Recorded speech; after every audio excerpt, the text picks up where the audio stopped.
সকালবেলা ঘুম থেকে ওঠা মাত্রই ছেলে আর ভাইপো এসে হাজির। এখন তাদের আবদার তাদের সাথে আমাকে খেলা করতে হয়, আর আমিও তাদের আবদার রাখার জন্য তাদের সাথে খেলতে শুরু করি। আর এদিকে যখন আমি তাদের সাথে খেলায় ব্যস্ত, বউ আমার তখন ওদিকে বাড়ির রানীমা সেবা করতে ব্যস্ত। আজকে যেহেতু দিনটা এক বিশেষ দিন, তাই বউ আমার সকাল সকাল রানীমার সেবা দিই, কারণ রানীমার সেবা দেওয়ার পরেই আমরা যাব এক বিশেষ জায়গায়।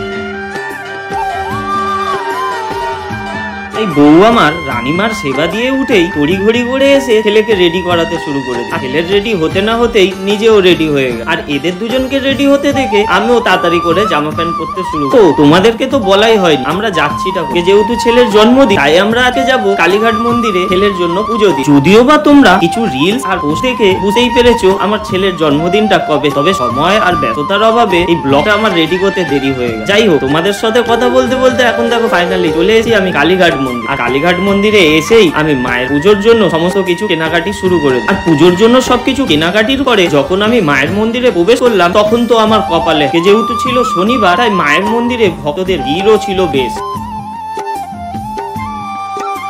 মন্দিরে এত ভিড়ের কারণে পুজোর সময় খুব একটা ভিডিও করতে পারি, তবে মায়ের কাছে এসে ভিডিও করা থেকে শান্তি ভরে পুজো দেওয়াটাই সব থেকে বড়। আর পুজো দেওয়া শেষ হতে না হতে আমরা এবার যাব বাড়ির উদ্দেশ্যে।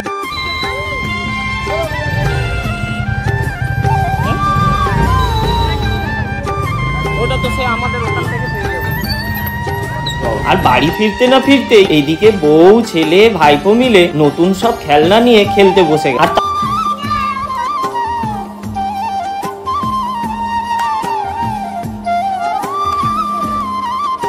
তাদের খেলা করা কমপ্লিট হতে না হতে মা আর বৌদি ভাই মিলে তাদের সমস্ত খাবার দাবার সাজিয়ে গুছিয়ে দুজনকে একসাথে বসিয়ে দিল।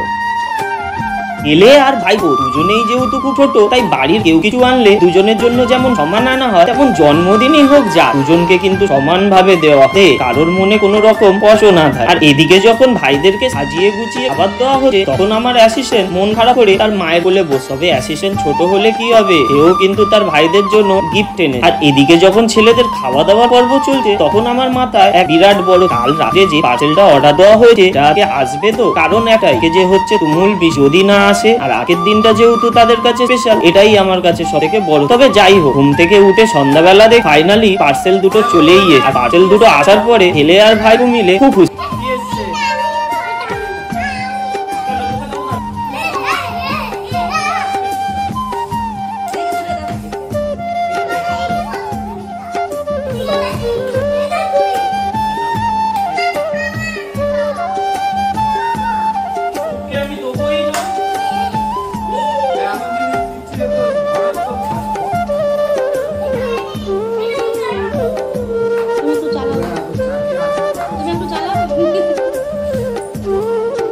দুই ভাই তো গাড়ি পেয়ে আনন্দে খেলা শুরু করে। ভিডিওটা তোমাদের কেমন লাগে অবশ্যই কিন্তু কমেন্ট করে জান। তোমরা সবাই সুস্থ থেকো, ভালো থেকো, হাসি খুশি থেকো। তোমাদের সাথে দেখা হচ্ছে অন্য কোনো ভিডিও। আর যেতে যেতে কেউ কিন্তু জয় রানীমা বলতে ভুলো না।